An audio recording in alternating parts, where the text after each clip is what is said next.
Olá, muito boa tarde. É apresentado hoje o livro branco sobre os direitos das pessoas imigrantes e refugiadas. Um documento onde se confronta a teoria e a prática no que respeita ao acolhimento e integração de pessoas refugiadas e imigrantes em Portugal.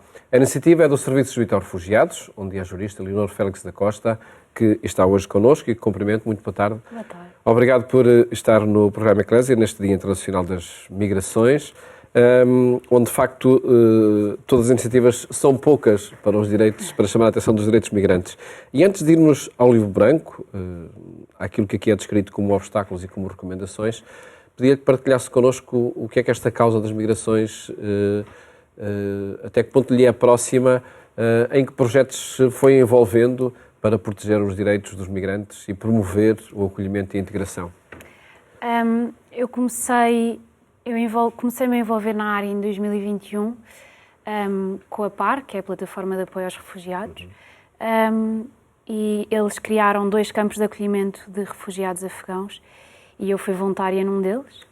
E foi uma experiência intensa, estive lá um mês a dormir todos os dias, vinha a casa 24 horas. Mas, de facto, isto foi uma experiência muito mais social do que o que eu faço agora, que é um lado mais jurídico. Sim. E é importantíssimo. E, de facto, fiquei a conhecer o povo afegão de uma forma que não há estudos que me iriam dar a conhecer. Pessoas, mulheres e homens que chegam a um país estrangeiro como refugiados, chegam completamente desprotegidos, o que é que eles procuram, essencialmente? Depende se estamos a falar de pessoas refugiadas ou de imigrantes, não é? Pessoas imigrantes... Sim, situações sempre diferentes, são não é? situações sempre diferentes. As pessoas imigrantes vêm para Portugal, neste caso, para melhorar a sua qualidade de vida, seja para ter um trabalho melhor, para ganhar melhores salários. As pessoas refugiadas ou os requerentes de asilo vêm, neste caso, para Portugal porque, de facto, estão a fugir de uma situação de perigo nos seus países de origem e encontram em Portugal um país seguro. Isso foi a experiência desse mês no campo de refugiados? Sim. Era isso que experimentavam? Sim, sim, sim. Eu, com muita pena minha, não apanhei a chegada deles a Portugal, mas sei de várias histórias e foi arrepiante, desde os homens que tinham barba, que foram fazer a barba porque mal chegaram a Portugal, só queriam uma gilete para tirar a barba porque não tinham que fingir ser por causa da sua segurança. E às mulheres, muitas mulheres que tiraram a burca e que já podiam ter o cabelo destapado. Foi uma experiência arrepiante e que eu só soube histórias, mas mesmo estando cá, o dar a conhecer o que é Portugal, e eles têm imenso interesse na cultura europeia e portuguesa, foi uma experiência que eu vou levar comigo para sempre. E a integração progressiva dessas pessoas foi acontecendo, seja até também na procura de trabalho, Sim. no reagrupamento familiar? A experiência deles, dos afegãos no campo, foi cerca de 4 meses, 5 meses, e de facto são os meses, até 6 meses, é o tempo necessário para eles começarem a conhecer o que é Portugal e começarem a ter acesso aos direitos. Temos que ir com eles à Segurança Social para fazer o NIS, o número da Segurança Social, ou à Autoridade Tributária para o NIF, ou mesmo, antes disto tudo, o pedido da Proteção Internacional no CEF. Portanto, todo este início de integração em Portugal com os afegãos foi feito de uma forma muito próxima e, de facto, vemos os resultados muito mais positivos do povo afegão em Portugal, que foi acompanhado por nós, que já estão todos a trabalhar e integrados e independentes de nós. Não correm o risco de serem vítimas do tráfico até de mão de obra, como acontece também em Portugal? Não, porque os refugiados afegãos que vieram connosco, Portugal criou os chamados corredores humanitários, que é inédito, não fizemos com outra nacionalidade nenhuma. E, portanto, foi quase trazê-los diretamente do Afeganistão para Portugal, que é o chamado corredor humanitário. E isto previne todas essas situações de tráfico de seres humanos, de exploração laboral, porque estão a ser acompanhados, neste caso, pelo JRS, e a integração deles é toda... Eu costumo dizer que este programa de admissões humanitárias é o melhor exemplo da integração de refugiados em Portugal. O que é que, Leonor, o que é que esta experiência de terreno no campo ajudou agora a um trabalho mais burocrático, se calhar, no escritório? É isso, este trabalho burocrático, por vezes, não pomos cara aos problemas e, mais no princípio que eu comecei no gabinete jurídico, eu imaginava a cara das pessoas que eu conheci neste campo de acolhimento. E havia problemas que são comuns mesmo a imigrantes e refugiados, e eu punha a cara daquela pessoa. Esta pessoa também passou por isso, eu estou a fazer isto para esta pessoa. E é isto. Tira São a parte histórias muito abstrata, concretas, não é? E torna tudo muito mais concreto. Muitos refugiados, felizmente, conseguem esses ou corredores humanitários ou outros programas de acolhimento em países para quem, de facto, tem de fugir de situações de conflito ou outros. Os imigrantes andam mais à sua sorte? Sim, muito mais à sua sorte.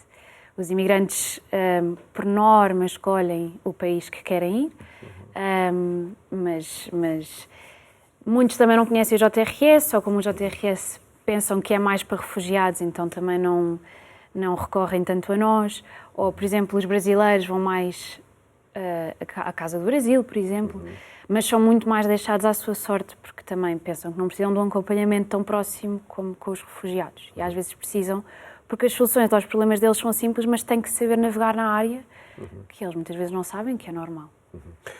E para quem nos está a ver e ouvir, JRS é o Serviço de Vital Refugiados, que existe em muitos países, não é? Também em Portugal, e que atua nesses âmbitos das pessoas migrantes e refugiadas. Exato. E temos vários gabinetes de acompanhamento. Eu estou no gabinete jurídico e de advocacy, mas temos o gabinete social, que é o que tem mais contacto com os imigrantes e com os refugiados também. Temos também o gabinete de habitação, de ajuda à procura de casa, da academia, da saúde mental, enfim, temos vários gabinetes. E focando-nos agora neste projeto, o livro branco sobre migrações e pessoas refugiadas, vai na 4ª edição, este livro, não é? Porque sentiram necessidade de chegar ao público através deste formato? A primeira edição deste livro foi lançada em 2019, eu ainda estava a estudar. E este livro, de facto, é inédito, porque o que se pensou na altura foi: nós, JRS, temos uma experiência tão grande com estes vários gabinetes que eu acabei de dizer, que temos que pegar nos obstáculos que nós sentimos, tanto das pessoas imigrantes como refugiadas, e expô-las tanto à sociedade civil como ao governo, como às entidades públicas. E então o que nós fazemos com este livro branco é expor todos os problemas e os obstáculos na recepção e na integração das pessoas imigrantes e refugiadas, e depois a parte mais interessante ainda é, a cada problema e obstáculo, fazemos uma recomendação. Muito simples. E que acredito que nasça muito essa recomendação da experiência que tem de terreno, não é? Sim. O gabinete onde eu estou é o gabinete jurídico, mas também tem a parte de advocacy. E nós costumamos dizer que não dá, de facto, para separar as duas águas, porque nós temos a parte jurídica, a parte de terreno, e o advocacy no fundo, é este livro branco, é o exponencial do advocacy que nós temos no JRS. Que distância existe, Leonor, entre, de facto, a teoria, as leis e depois a prática aqui em Portugal no acolhimento e integração destas pessoas? Nós, no fim do livro branco, tivemos a contar todas as recomendações que tínhamos e depois até fizemos 2 listas. As recomendações que eram para mudar a lei, alguma coisa, alguma alteração legislativa, e as recomendações para mudar a prática. E, de facto, são muito mais as recomendações para se mudar a prática. Por isso, no geral, a lei portuguesa está muito bem desenhada. O problema é a prática. A concretização da lei não está a ser muito bem feita pelas entidades. E estamos a falar de 170 recomendações. 170. Não é coisa pouca, não é? Não. E atua, sobretudo, aí nesse âmbito, então, de mudar a prática na aplicação da lei. De facto, é isso que está em causa. É isso que está na origem de problemas como os que nós vemos na costa alentejana, com a exploração de mão de obra, etc. Sim, a exploração laboral, muito na costa alentejana. Nós, de facto, o que falta para a exploração laboral é mesmo o reforço da fiscalização, por exemplo, da ACT. Outro ponto é o que nós... Isso acontece por incapacidade da autoridade? É preciso um grande reforço de recursos humanos. Sim. E quem diz ACT também diz as polícias, a GNR e a PSP. E, de facto, há uma falta de fiscalização nessas áreas e também um medo por parte das vítimas de se chegar à frente e de fazer queixa, que está muito associado ao tipo do crime, não é? Da exploração laboral. Não há também uma cultura, chamemos assim, uma cidadania de denunciar estas situações? Porque acredito que sejam problemas que são conhecidos naquelas localidades. Sim, nós falamos disso também no livro branco, que... ou seja, há um artigo na lei que diz que se um polícia, um GNR, um PSP, se depara com um imigrante em situação irregular, deve detê-lo para depois proceder à sua deportação. E, portanto, qual é o problema? Se um imigrante é vítima de um crime e tem que fazer queixa às autoridades, tem medo de fazer queixa às autoridades porque senão vai ser deportado. Não é? E, portanto, isto aqui é um exemplo de uma alteração legislativa ou mesmo de uma alteração da prática de pôr dois pesos na balança e o que é que vale mais?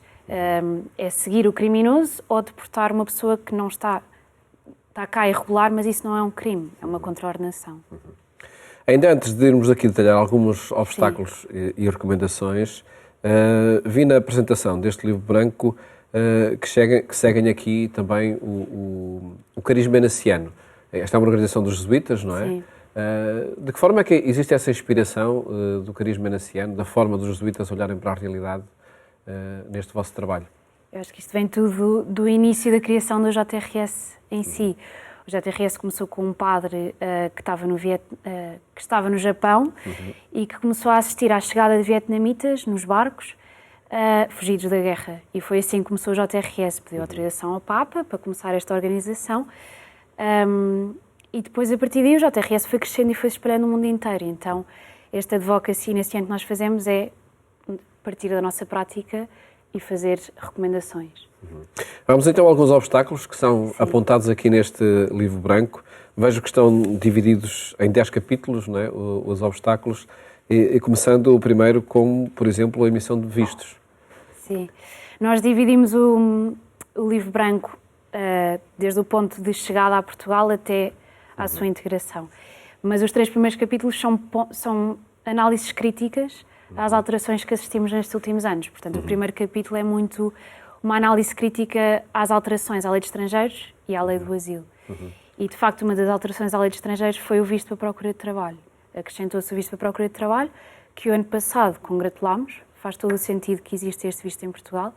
Mas os pontos positivos da existência deste visto, que era uma pessoa vinha para Portugal com o visto, tinha acesso ao número de segurança social e ao NIF, e ao fim de 120 dias tinha um agendamento no CEF para pedir uma autorização de residência, pelo menos desde agosto deste ano, parou de existir. Portanto, a pessoa vem para Portugal com visto para procura de trabalho, mas não vem com o NIS, com o NIF, nem com agendamento num CEF ou numa AIMA, eventualmente possa existir. Portanto, todo um regime que era vantajoso deixou de o ser. Lá está, a grande distância entre teoria e prática também neste âmbito. E depois, os vistos para a comunidade de língua portuguesa. Havia aqui também uma proposta de facilitar também esta emissão de vistos, que não está a acontecer? O visto e a autorização de residência CPLP é muito positivo e nós consideramos como muito positivo, mas houve vários erros na sua criação. Ou seja, quando foi criado a autorização de residência CPLP, foi dito às várias pessoas desses países que estavam cá em Portugal que isto iria corrigir as várias manifestações de interesse pendentes no CEF. O CEF está a demorar cerca de 2 anos a resolver as manifestações de interesse. Então, o que é que as pessoas fizeram? Saíram da manifestação de interesse, dessa pendência, e pediram uma autorização de residência. O problema é que depois a Comissão Europeia foi dizer que quem tiver esta autorização de residência CPLP não pode circular no espaço Schengen. E, portanto, perderam todo um acesso a direitos que, se tivessem qualquer tipo de autorização de residência em Portugal, poderiam ter. E isto foi grave. Se, de facto, criando também aí dificuldades. Houve também dificuldades que foram criadas pela transferência do CEF para a Agência de Integração, Migrações e Asilo. Este processo, em que situação é que está? Nesse capítulo nós destacamos as nossas principais preocupações destas transferências, sendo que eu acho que a nossa maior preocupação é que haja um número certo de recursos humanos. Desde o Livro Branco de 2019 que vimos a dizer isto, e os vários relatórios do CEF desde pelo menos 2009 que dizem isso. O CEF pura e simplesmente não tem recursos humanos suficientes para fazer face ao número da imigração. E então a nossa grande preocupação neste momento é que esta AIMA, que é o novo CEF, a nova parte administrativa do CEF, tenha de facto um número certo de recursos humanos. E para além disso, que haja uma digitalização dos processos que possam ser de facto digitalizáveis, que nós também não estamos a ver isso a acontecer. Outra das nossas preocupações é a transferência das funções securitárias do CEF para a PSP e para a GNR. E nós sabemos que não está a haver a formação certa dada a estas polícias, que agora vão ter que lidar com todo um novo mundo de situações, das migrações, que não estão habituados. E nós tememos muito que haja uma criminalização das migrações irregulares, por causa desta passagem de pastas. Uma atuação, enfim, menos pedagógica até diante destas situações. Enfim, não vamos estar aqui a detalhar todos os obstáculos que apontam, mas vejo que um dos aspectos que menciona é precisamente as vias migratórias legais e seguras, que continua, é um problema também em Portugal, falámos há pouco na Costa Alentejana, mas que podemos descobrir também noutros pontos do país. Sim. É um problema em Portugal e na Europa toda, e é um tema que o JRS fala muito, é que de facto não há vias migratórias legais e seguras para se chegar à Europa. E a partir deste capítulo nós começamos a dividir entre imigrantes e refugiados. Porque para os imigrantes, de facto, a lei mostra regula os vistos, a autorização de residência, portanto, em teoria há vias migratórias para se chegar a Portugal. Mas depois reparamos que os consulados pura e simplesmente não conseguem efetivar a lei. Portanto, se eu quero vir para Portugal trabalhar, tenho que pedir um visto para trabalho. Mas o consulado no meu país não emite vistos de trabalho. Portanto, por aí não há, na prática, vias migratórias legais e seguras para um imigrante chegar a Portugal. E isto acontece muito mais do que as pessoas pensam. E, por outro lado, os refugiados, como eu também já disse há bocado, os refugiados, então, não têm maneira nenhuma de começar de iniciar a proteção internacional fora da Europa. E foi, de facto, criado o visto, chamado visto humanitário, que é o visto de validade territorial limitada, e este visto só existe a nível europeu. Não é obrigatório haver este visto a nível nacional. Foi usado para os afegãos. Portugal usou este visto para os afegãos, mas não dá para mais nenhuma nacionalidade. E a ideia é mesmo iniciar o processo fora de Portugal. Portanto, um afegão vem para Portugal com este visto VTL e mal chega a Portugal, pede logo a proteção internacional. E isto é inédito e não existiu com mais nenhuma nacionalidade, mas é uma medida de facto muito positiva. Com frequência, vejo que na sua análise de toda esta problemática, Portugal não se pode isolar e tem que gerir o tema das migrações e dos refugiados no contexto europeu. Notam no vosso trabalho do cotidiano que quem chega a Portugal olha para Portugal como um país de trânsito para procurar depois outro país de destino? Noto mais o contrário. Noto que as pessoas que vêm para Portugal, por qualquer razão, não criam Portugal à partida como a sua escolha final, mas depois, quando cá chegam, ficam cá. Ou seja, nós trabalhamos com uma que já é portuguesa, mas veio da Síria, e ela, de facto, queria ir para a Suécia, mas chegou a Portugal, por todas as razões e mais algumas, teve que ficar em Portugal. E hoje em dia está cá e adora o nosso país, mas o destino final dela era a Suécia. E como o caso dela, há imensos casos assim, e portanto é mais ao contrário. As pessoas não pensam em Portugal, porque não é um país que se pensa à partida, pensa-se na Alemanha e França, sim, mas acabam por ficar cá. Vejo também aqui nos obstáculos que a regularização de cidadãos estrangeiros é também uma problemática que apontam. E que pode atrasar essa permanência de migrantes e de refugiados. Sim, nós falamos muito nesta parte da regularização. Nós focamos muito nas pessoas imigrantes indocumentadas e nos requerentes de asilo que têm a sua decisão negativa, que o CEF decide negativamente o seu pedido de asilo. E o que é que acontece? As pessoas imigrantes que estão cá indocumentadas e por isso não têm um passaporte, não têm nenhuma forma para se regularizar. Porque qualquer maneira que se possam regularizar, seja pelo trabalho, seja pelo estudo, etc., a lei exige sempre um passaporte. E muitas vezes eles não conseguem falar com os seus países de origem, com os consulados dos seus países de origem, para que se emita um novo passaporte. E isto é de facto um problema. Há um único artigo na lei, que é o 123 da Lei de Estrangeiros, que se pode pedir que não seja obrigatória a apresentação de passaporte, mas mesmo que este artigo seja iniciado oficiosamente, eu não conheço nenhum caso que tenha sido decidido por este artigo. O nosso tempo vai avançando e, enfim, os problemas são muitos. Gostava que comentasse do acolhimento a pessoas imigrantes em situação de sem-abrigo, porque creio que é um problema, nomeadamente nas grandes cidades, que se vai sentindo que está a aumentar. Sim. Nós focamos-nos muito na zona do Porto, mas é meramente um exemplo, porque de facto é a nível nacional este problema. E o problema das pessoas migrantes sem abrigo é que não há solução. Porque Qualquer centro de acolhimento que exista, da Segurança Social, por exemplo, exige provas que a pessoa vai ter, por exemplo, arranjar um trabalho, ou então se for um migrante sem abrigo que tenha problemas de dependência, não há de todo um centro de acolhimento para eles. Portanto, não há uma resposta neste momento aos migrantes sem abrigo. Falamos da zona do Porto, mas é igual para Lisboa ou qualquer outra área. Dentre estes vários problemas que são apontados, há depois então as tais recomendações, 170, claro que nós vamos detalhar, mas a proposta do JRS neste livro branco aponta essencialmente para que atitude, para que prática diante destas problemáticas? Acho que é igual para todos os livros brancos. O grande problema para as pessoas imigrantes e refugiadas em Portugal é a burocracia. É a burocracia e é as entidades públicas de não terem o conhecimento da lei.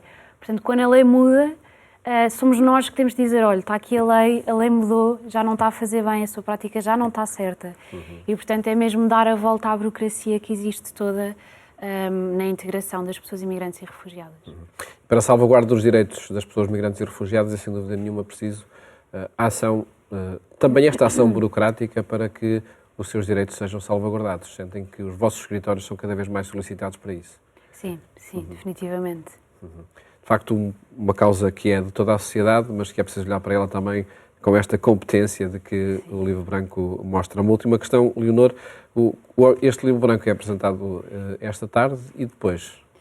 Vamos apresentar o livro branco esta tarde, a partir das 5h30, de forma totalmente online, e podem se inscrever nos links no link das nossas redes sociais. E o objetivo... Ele é enviado depois às organizações?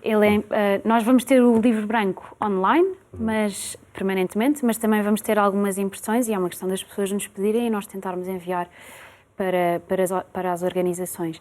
E a ideia desta apresentação é não só falar mais especificamente de todos os problemas, mas também das recomendações e abrir um bocado de espaço à discussão. Nós já temos imensas pessoas inscritas e é um bocado abrir espaço à discussão tanto das recomendações como da prática das outras organizações. Leonor Félix da Costa, muito obrigado por ter estado aqui no programa Eclésia e felicidades para este trabalho de salvaguarda dos direitos das pessoas migrantes e refugiadas. Muito obrigado. Obrigada. No portal agência.eclésia.pt pode acompanhar as notícias que partilhamos consigo a cada momento, assim como os programas Eclésia emitidos aqui na RTP2 e também na Antena 1. Votos de uma ótima tarde e até amanhã, se os quiser.